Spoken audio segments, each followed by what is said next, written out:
Welcome back, YouTubers, to another TNA Impact Wrestling review. Brother of us, the British Fist.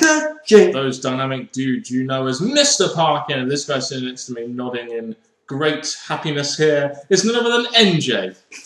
What's up? Subscribe above, like this video, and comment any thoughts you have on this second edition of Open Fight Night TNA Impact Wrestling down in that comment section below. Where's your contact us in the links in the description box below. Yeah, so like I just said, NJ, this was the second edition of TNA's Open Fight Night. As we know, we weren't really a massive fan of the first one. We really wanted to see if they actually managed to improve on this week's edition of the Open Fight Night. They did a good job, in my opinion, of hyping it up last week. I think the question is, was this going to deliver?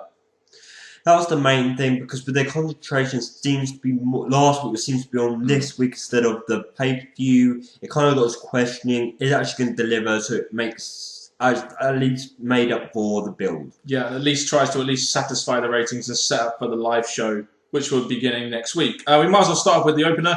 To open up the show, we had like a sort of, I guess you could call it like a shoot-style 8-minute sort of backstage, sort of felt very real, didn't it? This kind of like discussion between Hogan, Bully Ray, Angle, AJ, and Jeff Hardy, even though Jeff Hardy wasn't saying a word. It was a bit like Hogan's apprenticeship, he had all his colleagues there. Hogan's Alan Sugar.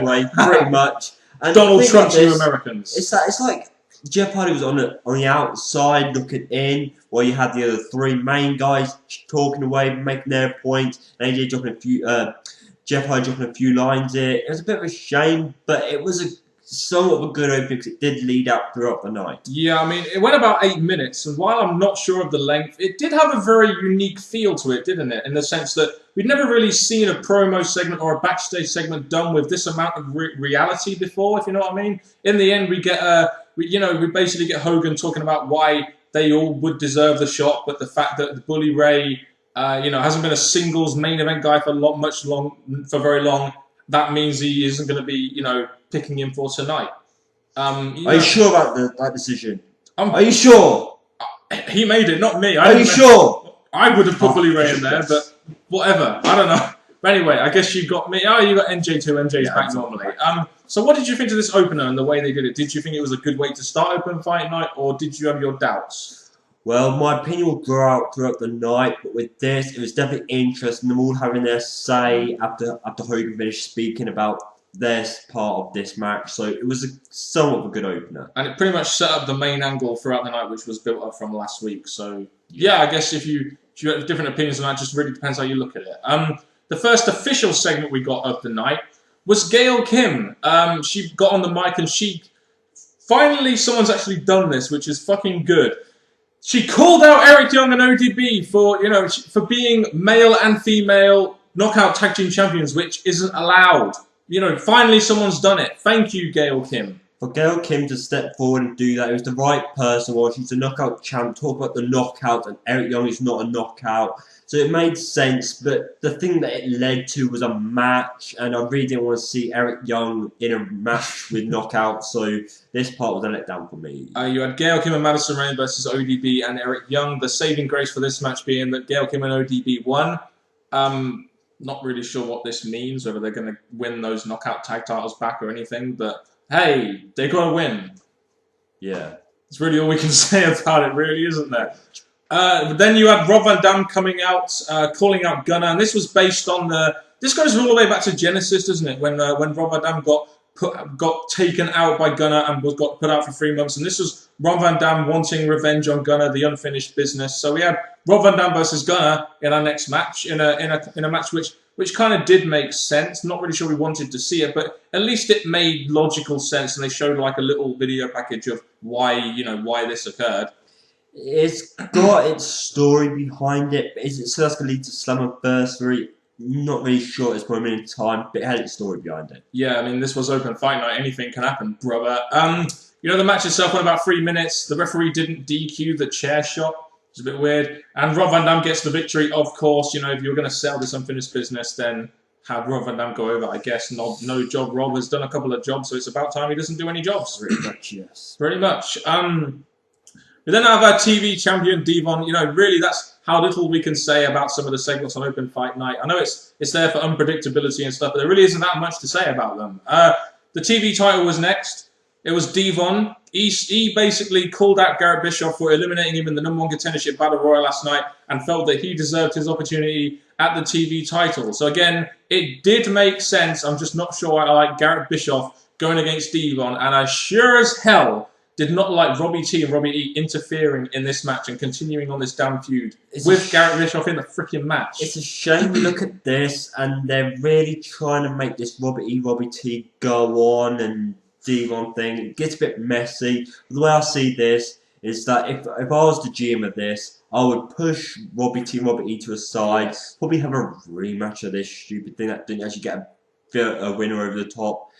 But at the same time, I didn't like this segment either. No, I mean, it has Garrett Bischoff in it, it has Robbie E in it, it has Robbie T in it. Why would you? What is there to like about this segment? Really not much. In the next segment, we got a backstage segment.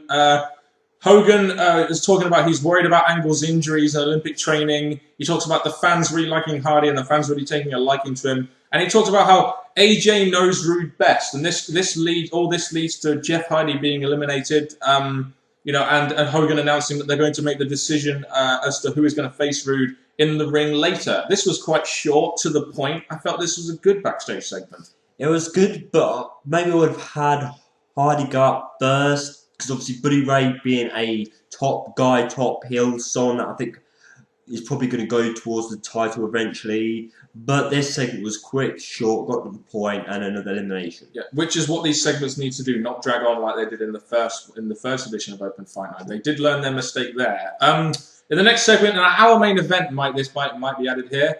Bully Ray comes out and he's in a bad mood, and he is fed up of Joseph Parks being in the audience, and he calls him out to the ring, and we get this whole he was a bit surprised really. So it looks like they're doing this segment to continue on the whole Abyss Bully Ray thing, which is probably going to be a Slammiversary.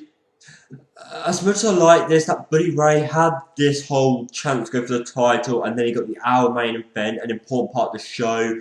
I just look at this, and even he's now playing up to the fact that Joseph Park is Joseph Park, not Abyss, and blah, blah, blah. But the best thing about this for me is that they're talking away in the ring, blah, blah, blah, setting something up, making it like a court thing, and then Buddy Ray attacks Joseph Park, lays him down, and goes, "Not guilty." No, guilty! Oh, well, hold on a minute. But if Joseph Parks is an attorney, surely you can get him done for assault and battery, right? So guilty as charged, brother, on national TV. That's all I can say. So it looks like they're going to go in the whole. They're still doing this whole Bully Ray Joseph Parks thing, with probably Abyss versus Bully Ray happening at Slammiversary. Would you think? Looking at it, it looks like they're going to be building up to something, but I just don't like Joseph Parks hovering about week after week after week. Yeah, well, some do, some don't, I guess. The one angle which I was looking forward to, and I do look forward to, and I think is a good idea on these Open Fight Night shows, is the gut check segment. We've got an insight this week into Joey Ryan, and all I can say is, nice Ron Burgundy moustache, brother. That's all I can say. What were your first impressions when you saw Joey Ryan? What were your first impressions of the guy? Of all the other TNA wrestlers we've got, I look at him and thinking that maybe he's going to be one of those jokey around kind of ones that you wouldn't really take seriously. You didn't really get much of a video package or much of him. You got a brief one, but nothing serious, so we get to know more about him. And I look at this and just thinking, what is he really going to offer? Is he going to be one of the ones that are going to be a more of an entertainment guy, or is he going to be serious in the ring like his opponent? Yeah, you had Joey Ryan go up against Austin Aries, which is I think TNA learned from their mistake from the last time of Alex Silver. They put him in the ring with Robbie E, and he really can't get a good match out of Robbie E. At least this time they put Joey Ryan, and they allowed him to go in the ring against the X-Division champion Austin Aries, and the match itself was pretty decent. And I'm just glad they gave this segment a little bit of time, and they allowed the gut check guy to wrestle someone good who he could actually wrestle with and get some heat on himself and stuff. As much as I agree with that, maybe Austin Aries is a bit too much for a guy trying to step in, and last week at least it was someone that could be beating that. So I was kind of down for it's Aries, but obviously Aries needed a match. Obviously he's a top guy. I'm just thinking maybe this wasn't the best match for him. But the match itself, somewhat good, but in my opinion, Joey Ryan is a guy that maybe I would want to see again, but But from that match, I don't really think a contract is worthy for that match. I must admit, I think the total opposite. I do think he is worthy of contract. I think he showed some character, not necessarily in his promo, but during the match itself, he showed some good character, in my opinion, and he had a good match with Austin Aries. So I look forward to seeing if they will be giving him a contract. I imagine he'll be all right in, say, maybe the X Division. And at the moment, TNA do have a very, not a very big X Division, so guys like Alex Silver and Joey Ryan, could well be added to the X Division.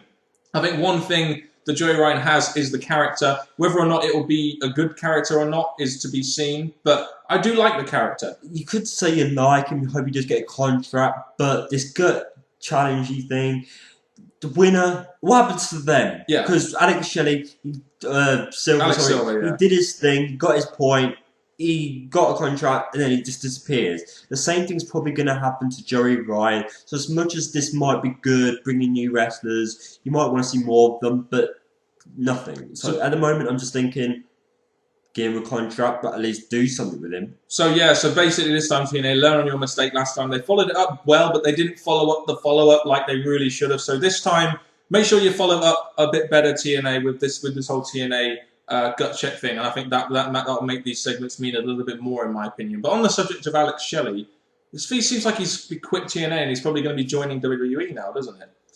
It would be a career move from him, just to give him something more, because obviously with here at the minute, things are not working out in the way that maybe him and TNA were planning, so if he moves to something else, then at least he's got some wrestling business still going in him. Yeah, it looks like he might be either moving to the Indies or to WWE's network cruiserweight thing, but we'll have to see what happens with that one. Then we got our main event, I guess you could say segment of the night. You had Hulk Hogan coming out saying that there is no wrong decision with AJ and Angle. They both have very big accolades, but he chooses AJ Styles because he knows Rude inside out. And to be honest with you, I think the decision to have AJ go against Rude was totally the correct one. You've got the previous holder of the longest reigning champion versus the current probably going to get the longest reigning champion. So I felt this match made sense, and it was a good match. Well, if we go with what you said, you agree with this decision. I disagree, but agree. I agree because AJ Styles is a great wrestler. He is a person that can put on a great main event, as we've seen from this match. But I disagree because all that is Hogan choice thing. This is what I was going to say earlier. Throughout the night, you see Hogan. Too much Hogan in one night. Then it's all about his decision. I'm just like, stupid booking. It should be about wrestling, and then the right person deserves this match. Instead of Hogan narrowing it down to AJ, I still disagree with that, even if the right person's getting the main event. I see what you mean. I think that a four-way match, maybe to decide it, would have been a good addition like we thought they may do last week. I mean, I don't like Hogan being on TV that much either, but you've got to remember that this was the main segment of the show, and it's trying to hype up the main event. That's all the way I'm going to look at it. I don't like Hogan on the TV too much, but there are cool times like this where you do need his face there as the GM. But the main event match between Rude and AJ Styles for the TNA World Heavyweight Championship, the crowd are really into it. Longest reigning champion versus current, possibly longest reigning champion. 13 minutes, pretty good match, I thought. It did start a bit early, so we thought there'd be something special about this match, and the match length and quality was really nicely done, build at the time. I really enjoyed this match. You'd expect it from a great wrestler in Rude as the heel champion, and AJ as this credible face, and that's also had a long time in the past. So they were two great opponents, put on a great match, and I think for this TNA, the show not being that so great, they gave us the great main event as it was. And a good main event was what they needed, because that is what they spent most of last week's show hyping up to. So this main event had a lot of pressure on it, and it did deliver, in my opinion. You had Daniels and Kaz slightly distract AJ Styles so Rude could get the clean victory, and I think this was a nice way for Rude to get to his longest title reign, in my opinion. I did enjoy this match, and I think it really did put him over. Well, there's two things I'm going to say. With the Kaz and Daniels appearing there, it did lead on to AJ something later on down the line. So I like that. Giving Rude the win here was very nicely done. Another clean victory which Rude needs, as he's going to keep building himself up to whoever he's going to face next. Overall, I thought it was very nicely done. The only question I have, talking about Kazarian and Daniels, is they are now the tag team champs. don't Samoa Joe and Magnus get a rematch? There's not been much hint of that these last 2 nights. Yeah, there's not really been much hint of much Slammiversary build either, which is one thing that's disappointed me slightly. I'll go on to more of that in my overall thoughts. With the closing segment of the night, we had Bobby Roode in the ring wanting to celebrate. He invites Hogan out, and Hogan during the night they teased him having this special guest, and I think we all knew it would be Sting, pretty much. So Sting makes his return to the Impact Zone, and Hogan pretty much announces that next week TNA will be going live, and the opener next week will be Roode versus Sting in a lumberjack match. So you've just put over Roode as your longest reigning champion. You're announcing the fact that you're going live next week, even though I don't think they really announced it enough really throughout the night and last week's show. But you got the return of an icon, Sting. As much as we don't care about him, there are casual fans out there that will care about him. And Roode versus Sting should be a nice way to open up the show next week, in my opinion. At the same time, true. There was the same time there was hints that it could have been obviously a Storm. A good way to bring Storm in to go against Roode. A good setup there. Sting, as much as I like it, because obviously Sting's a big name, the thing is, we've already seen Sting and Roode. We've had that. You saw how that finished. Maybe they're going to try and repair that by having this lumberjack match next week. And the way they're making this match the opener, they're really trying to make a big special match to kick off the show. And I think Roode and Sting in a lumberjack match, a match we don't really get to see much of, is a creative and good way to start. All I'd say is hopefully it works out. But Sting being the opponent, you can see it from 2 ways, but it should be a good match. You can see it from 2 ways in the sense that, Roode is your champion. Sting is, a lot of casual fans will know who Sting is on the live show. So starting off with him in the ring with Roode could be a good way of going about it. I just question this, TNA. I know you're going live next week and you want to hype that up, and you did that okay here. You've used last week's show to hype up to this week's show. My only question is, what's going on with Slammiversary? It's June, it's about 17 days away now. And we haven't really even got a match announced, and we're only going to have 2 weeks worth of show to hype it up. Ooh, that's not good in my opinion. That really isn't good. Like, could be slowly hinting things of these last few shows. Like we've had probably a TV title thing being teased. Yeah. The tag team probably get their rematch at pay-per-view. Joseph Parks, Billy Ray. Joseph Parks. Bobby Roode against, maybe they're teasing it with Sting, but maybe not. Who knows what Daniels. So they're teasing things slowly, but nothing there on paper. So in a way, it's bad. But if it follows on from these last 2 weeks, then I guess they're doing an okay but hidden job. Overall thoughts on this show then, NJ. How did you feel the second edition of Open Fight Night went? Did it impress you? Did it disappoint you? The matches they offered us weren't the best. I really didn't. Yes, they may have some story behind, but nothing really strong story. And I don't really agree with the wrestlers picking their opponents sort of thing. I still think it should be done in a way that... More traditional and better challenges, surprising challenges, not I choose you, blah, blah, blah. But build up the show. As I said, you can try and defend the Hogan thing as much as you want, but either it should be done in one segment in a way and had Hogan in the main event too. So maybe 2 times with Hogan, not throughout the night. The main event was the best part for me. So overall, it wasn't the best show, but the main event saved the show for me. Yeah, I think for me, the main problem is that maybe it's just me, but I'm just not a massive fan of the Open Fight Night. I do want to like it, and I was actually looking forward to this show from last week's build, and I must admit, going into the show, I was really looking forward to it. But then everything other than the main event really was kind of like, eh. Do you know what I mean? It was kind of like, I'm not really sure I really care about this too much. But the main event was a very good match, and it led us on to, the main event segment itself led us on to the important announcement, which the TNA was going to go live next week, and that we were going to get the opening match, Roode versus Sting, to kick off TNA Impact's live era over the summer. It just, to me, so far the first 2 weeks of Build to Slammiversary have been pretty much nil. That is my major problem at the moment with TNA. Despite the fact that the main event was good and the Open Fight Night is kind of coming along as a concept, but still isn't yet to really impress me. No, again, I'm a bit ashamed that I just say the horrible show, I'm not going to use that word, but it just wasn't the most entertaining show for me. And I just want to see, hopefully these last 2 weeks have been hinting Slammiversary, but just not been actually announced as possible matches. Well, we've got 2 weeks left. Let's see what they do in 2 weeks. There's going to be no spoilers, so it's going to be a surprise for the next for now on for a while. Yep. So all I can say is that hopefully next week will deliver a lot more than what these last 2 weeks have. Yeah, and this Slammiversary is a 10-year anniversary of this of TNA, so I really do hope they do put some real effort and build behind this from now on going onwards, because I'm not really too pleased with it so far. But looking forward to Impact going live next week. Like you said, no spoilers. Opening match, Rude versus Sting. It should be a good, at least a good experience to see TNA do a live show. I do look forward to it as much as I did look forward to this week's show. And we did make a topical video describing our feelings about this. And all we're going to say now, you'll probably hear more of our opinion next week when we wrap up our video. So all we can say now is that this has been a show that's gave us a great main event. It's been the best open fight night that we've had of these two.